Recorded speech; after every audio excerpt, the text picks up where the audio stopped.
छुक छुक छुक छुक रेल चलत है पाछे से चरपहिया, समधी के बहनी भाग गईनी।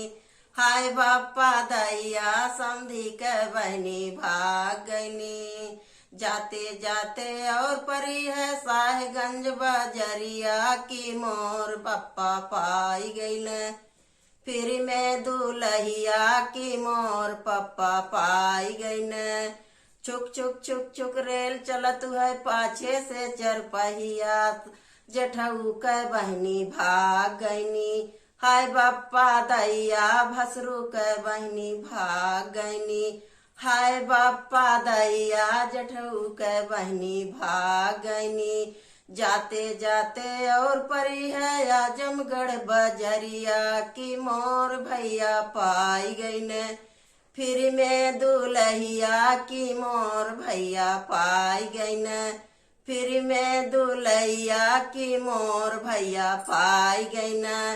चुक चुक चुक चुक रेल चलत है पाछे से चरपहिया, दुल्हे के बहनी भाग गईनी। हाय बापा दैया दुल्हे के बहनी भाग गईनी। हाय बापा दैया दुल्हे के बहनी भाग गईनी। जाते जाते और परी है आजमगढ़ बजरिया की मोर चचा पाई गईन। फिर मैं दुलहिया की मोर चचा पाई गईन। फिर मैं दुलहिया की मोर चचा पाई गईन। छुक छुक छुक छुक रेल चलत है पाछे से चरपहिया, बारातिक बहनी भाग गईनी। हाय बापा दैया बारातिक बहनी भाग गईनी। हाय बापा दैया बारातिक बहनी भाग गईनी।